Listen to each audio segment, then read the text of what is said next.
Bismillahirrahmanirrahim. Assalamualaikum warahmatullahi wabarakatuh.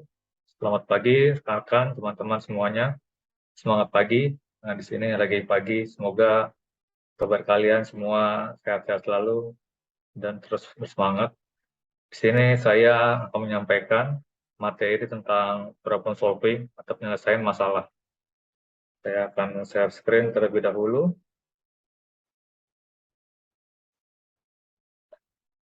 Baik, eh, ini materinya tentang problem solving. Perkenalkan, nama saya Galih Yudawaningpati, salah satu peserta on-job training HR Batch 8. Juga sebenarnya juga peserta juga di on-job training HR Batch 7. Tapi sebelumnya saya sebagai rekrutmen, sini sebagai people development. Kita langsung saja ke materi. Ini akan dipaparkan 8 tahapan problem solving. Yang pertama adalah identifikasi fakta-fakta, kedua identifikasi masalah, ketiga mencari ide, keempat cari solusi. Nanti 4 selanjutnya akan dibahas berikutnya. Yang pertama adalah identifikasi fakta-fakta. Ini bisa kita peroleh dari informasi-informasi yang kita lihat, yang kita dengar, dan data-data yang kita peroleh, terus dari survei, dari berbagai asesmen yang kita dapatkan. Mungkin yang kita perlu pilah itu untuk membedakan adalah gejala atau efek dan masalah atau cause. Ini seringkali kita tertukar.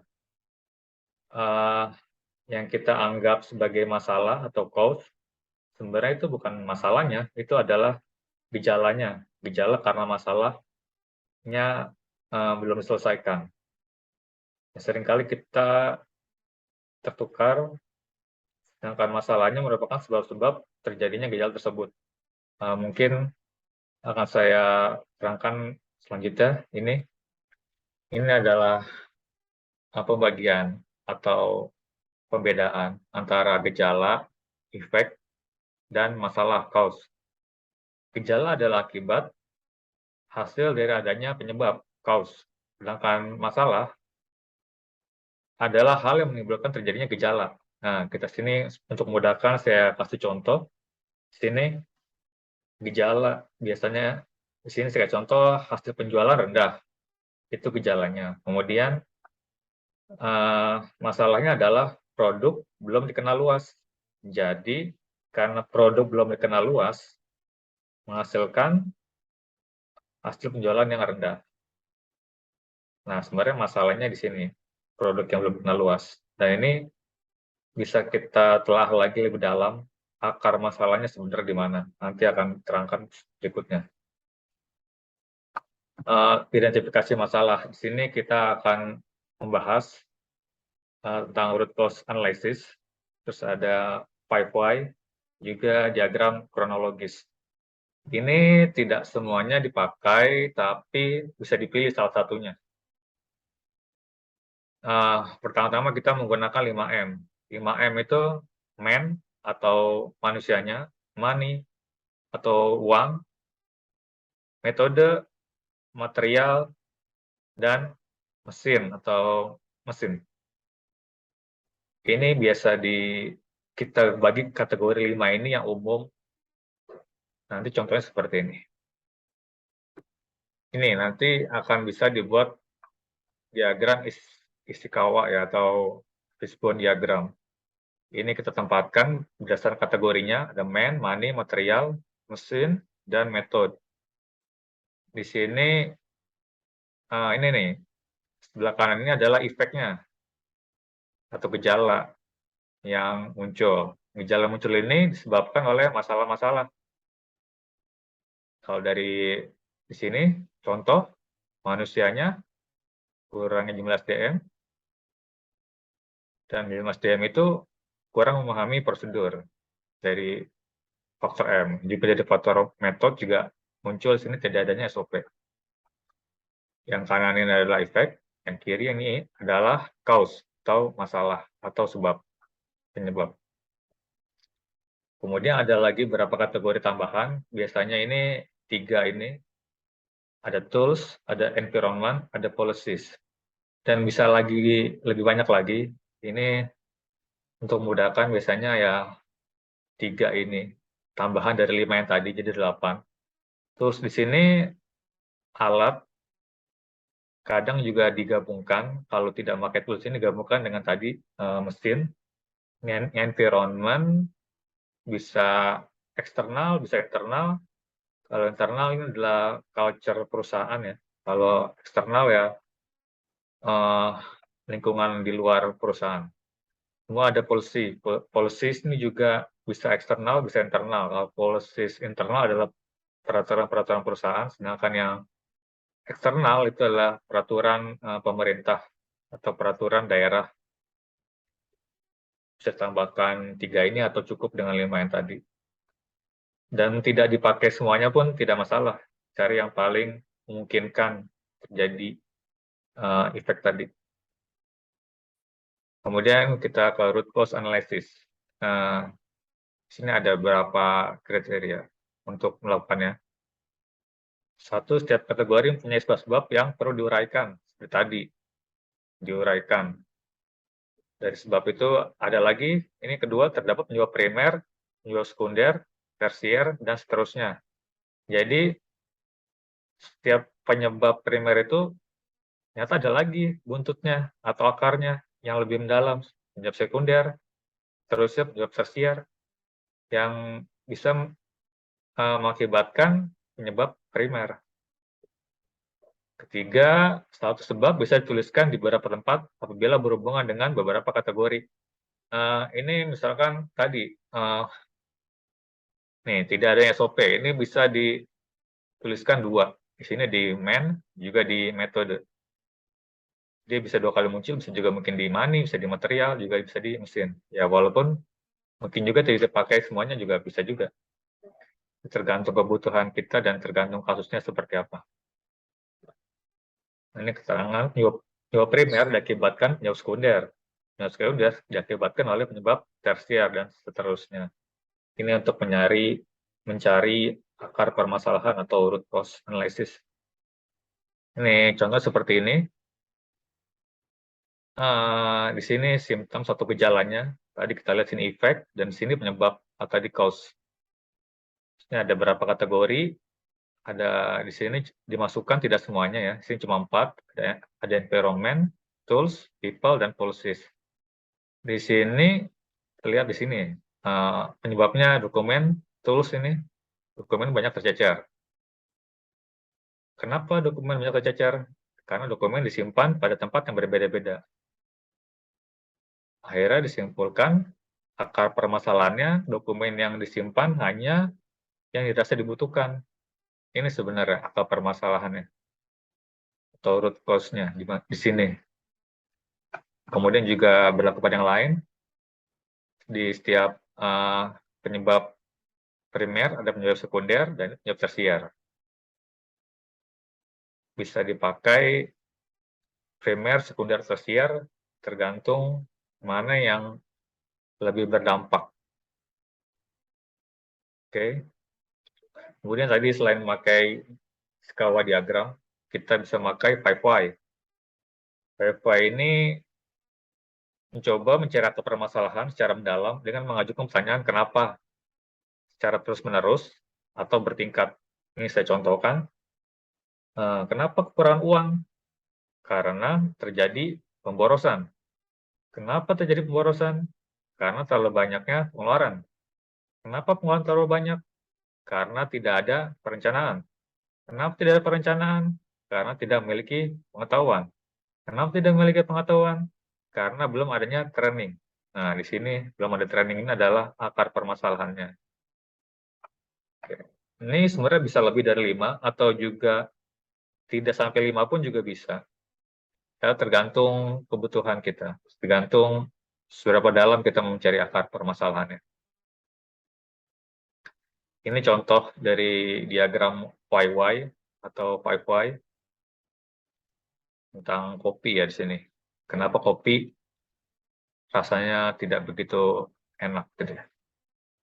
Ini kenapa. Kenapa? Di sini ada yang 5, di sini ada yang tidak sampai 5 ya. Jadi tidak harus 5, bisa lebih dari 5, bisa kurang dari 5. Kemudian dengan cara menggunakan diagram kronologis. Ini untuk mencari akar permasalahan secara berurutan dari terjadinya peristiwa, kemudian ditarik mundur hingga sebelum peristiwa tersebut berlangsung. Saya contohkan investigasi kecelakaan mobil di jalan tol. Pertama ini terjadi tabrakan beruntun. Kenapa terjadi tabrakan beruntun? Karena supir mantuk, mungkin jalan licin, mungkin rem bermasalah. Kemudian sebelum terjadi tabrakan beruntun ada apa? Ada terjadi terlambat menginjak rem. Menginjak rem ini kenapa? Jarak kendaraan terlalu dekat, kecepatan terlalu tinggi, kemudian sebelum terlambat menginjak rem, kita telah lagi karena ini tabrakan beruntun dari pengendara pertama, dari mobil pertama. Kendaraan mobil pertama kurang waspada. Diruntut lagi terus ya. Sini kondisi mobil kedua tidak prima. Terus dirunut lagi. Sampai sebelum terjadinya kecelakaan itu. Jadi secara kronologis tarik mundur sampai sebelum terjadinya kecelakaan. Ini contoh diagramnya seperti ini. Di sini kecelakaan forklift ya. Dari sini mundur, tarik mundur, tarik mundur, tarik mundur sampai ke nomor 1 ini. Dan setiap peristiwa itu ada penyebab-penyebabnya. Di sini kita bisa mengambil akar permasalahannya. Kemudian setelah kita sudah dapat nih beberapa penyebab atau cause atau masalah, kita mencatatnya, kita daftarkan dan kita kaji kembali. Kita kaji kembali, kemudian carilah sebab atau sebab yang mungkin menimbulkan gejala yang paling mungkin. Kira-kira dari daftar tadi yang kita catatkan, kira-kira mana nih yang paling mungkin menimbulkan gejala atau efek? Kemudian, jika terdapat sebab-sebab yang berulang kali muncul, maka hal tersebut merupakan petunjuk sebab yang paling mungkin. Nah, semakin sering muncul dari tadi menggunakan 5M atau menggunakan diagram YY atau menggunakan diagram kronologis, semakin sering sebab-sebab itu muncul, itulah yang paling mungkin menjadi akar permasalahannya.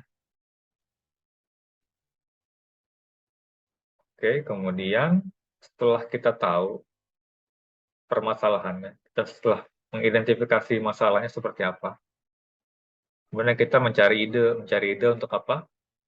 Untuk menyelesaikan permasalahan tersebut yang sudah kita daftarkan tadi. Ada berapa permasalahan? Tahapan ini sebaiknya dilakukan secara berkelompok dengan brainstorming. Semua anggota kelompok diharapkan terlibat memberikan masukan atau opini tanpa dibantah oleh anggota lain. Agar prosesnya berjalan lancar, maka tidak boleh terjadi saling serang pendapat dan saling menjatuhkan satu sama lain. Ini adalah metode yang disebut sebagai green light thinking atau berpikir dengan lampu hijau. Gitu. Nanti juga ada red light thinking.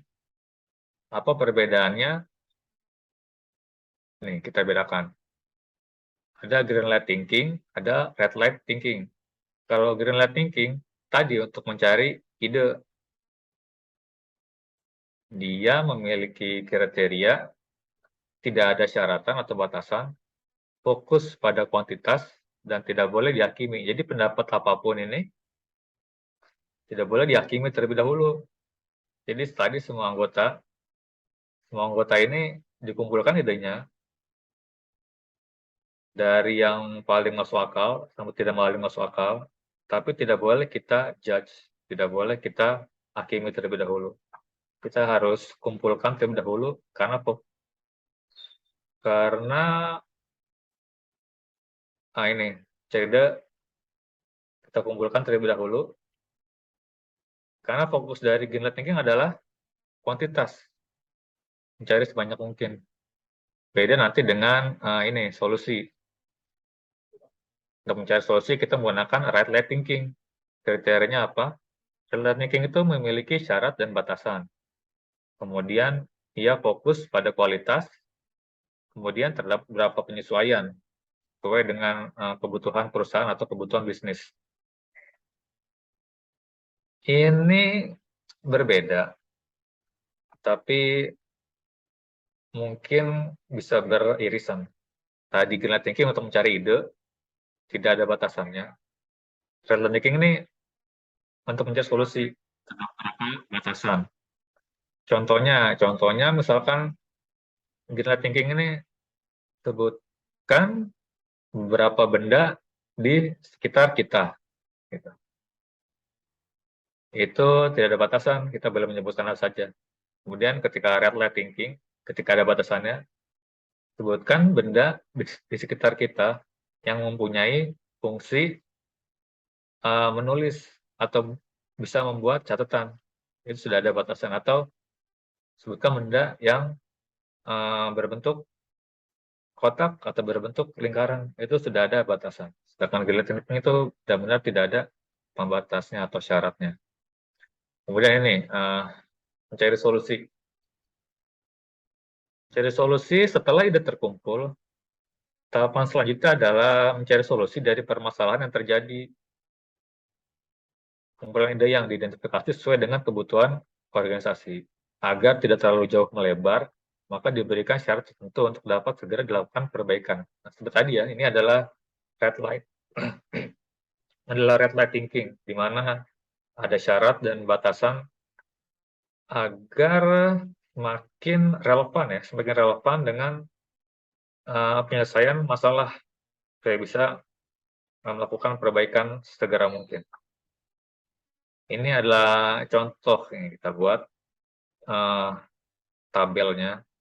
Ini setelah tadi ide terus menjadi solusi yang telah dipilah. Ini adalah berapa solusi yang muncul. Misalnya, ini ada 5 solusi. 5 solusi ini diidentifikasi lagi secara efektivitas, kemudian secara efisiensi waktu, kemudian juga secara efisiensi budget. Di sini semakin tinggi poinnya, berarti semakin baik efektivitasnya, efisiensi waktunya, ataupun efisiensi budget. Di sini solusi 1, contohnya efektivitas 4, waktunya 3, budgetnya 2. Berarti di sini efektivitasnya tinggi. Kemudian efisiensi waktunya bisa dilakukan dengan sedang ya, ini skalanya 1 sampai 5, ini sedang 3, dan budgetnya juga tidak tinggi, sini 2, total poinnya 9. Kemudian dibuat juga solusi 2, 3, 4, dan 5 seperti itu, kemudian poinnya di total, dan ketika poinnya sudah di total, ini kita bisa melihat poin yang paling tinggi, total poin paling tinggi, itu menjadi prioritas yang paling utama. Seperti ini solusi 5, total poinnya 11, berarti ini jadi prioritas pertama dibanding dengan solusi-solusi yang lain. Kemudian 8 tahapan problem solving lainnya. Tadi setelah 4 sampai mencari solusi, kemudian dari 5 sampai 6 yang tidak kalah penting adalah yang kelima dapatkan penerimaan. Maksudnya adalah penerimaan di sekitar stakeholders. Kemudian ke-6 implementasi, ke-7 tindak lanjut, ke-8 adalah evaluasi. Tahapan kelima, dapatkan penerimaan. Jika kita bukanlah orang yang memiliki wewenang dalam mengimplementasikan solusi yang telah ditemukan, maka kita perlu melibatkan pihak-pihak terkait dalam pelaksanaannya. Hal ini dilakukan supaya solusi yang akan dilaksanakan tidak mengalami penolakan. Apabila tetap terjadi penolakan, maka harus diulang beberapa proses sebelumnya hingga mencapai kesepakatan dari berbagai pihak. Tadi setelah solusi didapatkan, juga kita harus mencari dukungan ya, mencari dukungan dari berbagai pihak, terutama kepada orang-orang yang mempunyai wewenang, mempunyai otoritas untuk melaksanakan solusi tersebut. Karena jika solusi tersebut tidak diterima atau terjadi penolakan juga percuma gitu kan. Jadi kita harus mencari dukungan nih untuk diterima ide-ide tadi atau solusi tadi yang telah kita peroleh. Kemudian tahapan ke-6, implementasi. Pada langkah ini kita berusaha menjalankan solusi dan ide-ide yang telah didapatkan sebelumnya. Proses ini memerlukan rencana kerja dengan timetable. Di sini saya contohkan, ini ada table action. Ada solusi pertama, kita cari tahu siapa PIC-nya. Harus mencari siapa PIC-nya, kemudian juga harus ada deadline-nya, juga ada progres perkembangan aksi tersebut. Di sini deadline-nya bisa berbeda-beda, progresnya pun juga bisa berbeda-beda. PIC-nya juga bisa sama, juga bisa berbeda. Ini tergantung bagaimana nanti pengelolaan atau siapa yang kiranya paling bisa menjadikan orang yang bertanggung jawab di sana. Kemudian tahapan ke-7, tindak lanjut. Setelah tadi sudah adanya implementasi, ini juga perlu adanya tindak lanjut. Tahapan ini dilakukan follow up untuk memastikan implementasi yang telah berjalan tetap ada jalur yang diinginkan. Perlu diagendakan pertemuan secara berkala untuk melakukan tindak lanjut dan pengawasan terhadap proses yang sedang berlangsung. Jadi tidak ditinggal begitu saja ya. Jadi setiap implementasi itu harus diawasi, harus ada follow up-nya. Kira-kira apakah dalam on the track, apakah sudah keluar jalur atau seperti apa. Ini harus ada pengawasannya. Dan ada pertemuan berkala untuk membahas implementasi tersebut. Kemudian setelah tindak lanjut, tahapan ke-8 atau tahapan yang terakhir adalah evaluasi. Proses ini perlu dilakukan untuk mengetahui capaian dari hasil keputusan yang telah diberlakukan. Jika terjadi hal-hal yang tidak sesuai dengan harapan dan tujuan, maka diulang kembali beberapa proses ke belakang sampai diperoleh penyelesaian masalah atau problem solving. Jadi setelah ada implementasi, setelah ada tindak lanjut atau follow up, juga kita mengevaluasi kira-kira tercapai atau tidak, kira-kira sesuai harapan atau tidak, kira-kira sesuai tujuan organisasi atau tidak. Jangan-jangan sudah sudah berjalan tapi ternyata tidak sesuai nih dengan harapan kita, dengan tujuan kita. Ini perlu dievaluasi. Dan setelah dievaluasi ini, kita bisa kembali lagi ke beberapa tahapan sebelumnya. Jika dari hasil evaluasi ini kurang bagus atau kurang baik, kita bisa mengulang beberapa proses sebelumnya sampai dihasilkan ini penyelesaian masalah atau problem solving. Oke, sekian dari saya. Terima kasih atas perhatiannya. Wassalamualaikum warahmatullahi wabarakatuh.